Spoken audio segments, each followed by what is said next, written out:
Assalamualaikum warahmatullahi wabarakatuh. Perkenalkan, nama saya Ihsan Maulana Ibrahim dari jurusan SPI kelas 4B. Di sini saya akan mengulas sedikitnya tentang buku sejarah sosial Muslim minoritas etnis Melayu di Nusantara karangan Bapak Asep Ahmad Hidayat.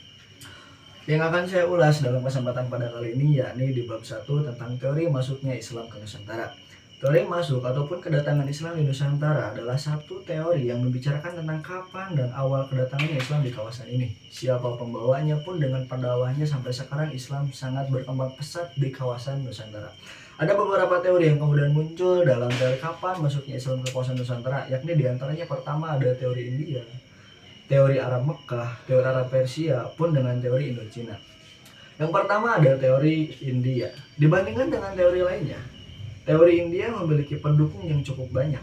Di antaranya ada Snokhornje dan bahkan Komete.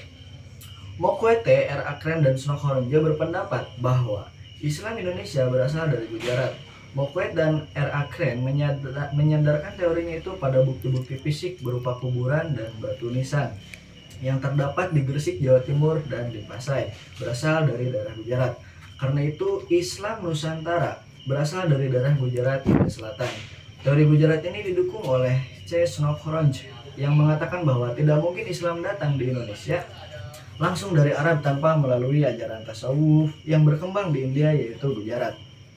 Menurut S. Snokhornje, daerah yang pertama dimasuki adalah Samudra Pasai. Waktunya abad ke-13 Masehi. Pendapat Snokhornje didukung oleh Brian Bergson dalam bukunya Southeast Asia: A Short History. Berikutnya ada teori masuknya Islam menurut Arab Persia.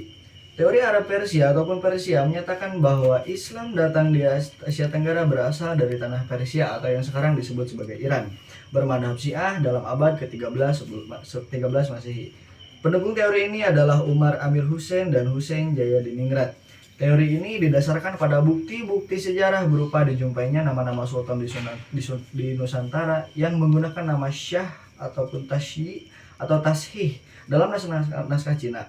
Dalam naskah Cina disebutkan bahwa Tashi telah melakukan hubungan dagang dengan Cina dan membuat koloni di Kanton sekitar tahun 650 Masehi. Selain itu, teori Arab Persia juga didasarkan pada dua alasan, yaitu pertama, bahwa banyak tradisi kaum Syiah yang kemudian dipraktekkan di masyarakat Indonesia di beberapa wilayah seperti tradisi Muharraman, tradisi Asyura, ataupun tradisi upacara ritual yang sangat dijunjung oleh penganut Syiah.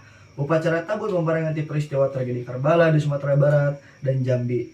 Keduanya dijumpai pengajaran baca Al-Quran dengan menggunakan kata-kata Persia atau seperti Jabar untuk harkat fathah vokal A, JR untuk harkat kasroh, dan PS untuk harkat domah.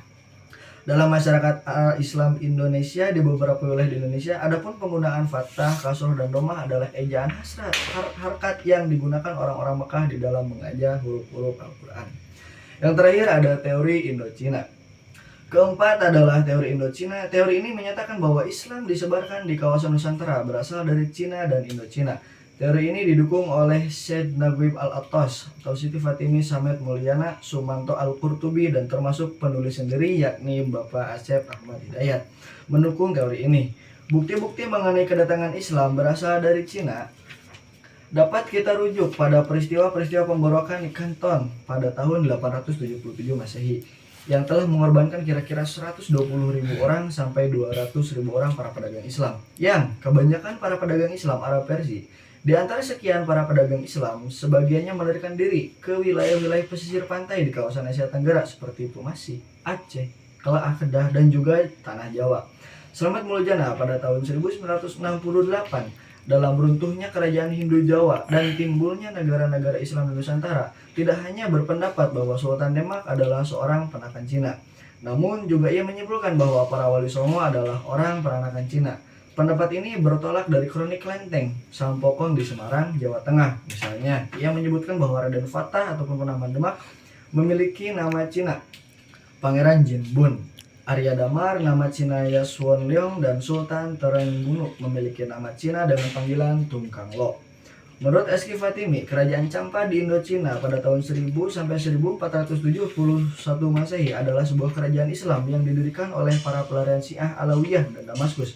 Namun, Sebagai akibat dari serangan kerajaan Anan di Vietnam, orang-orang Islam Alawiyah lalu melarikan diri ke Mekah dan Aceh. Alasan ini didasarkan pada bukti adanya batu prasasti di Terengganu yang bertuliskan tahun 1386, sebenarnya bertarikh 1303 Masehi, yang disamakan dengan batu nisan di Campas Selatan. Fatimi juga membandingkan dengan batu nisan Fatimah binti Maimun pada tahun 1082 di Lerang, Jawa Timur dengan batu nisan di Pangerang, Campas Selatan 1039 dan 1030 Masehi.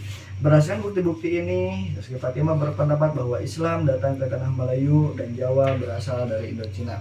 Itu merupakan beberapa teori yang kemudian hadir tentang awal mula Islam menyebar di kawasan Asia Tenggara. Sekian, wassalamualaikum warahmatullahi wabarakatuh.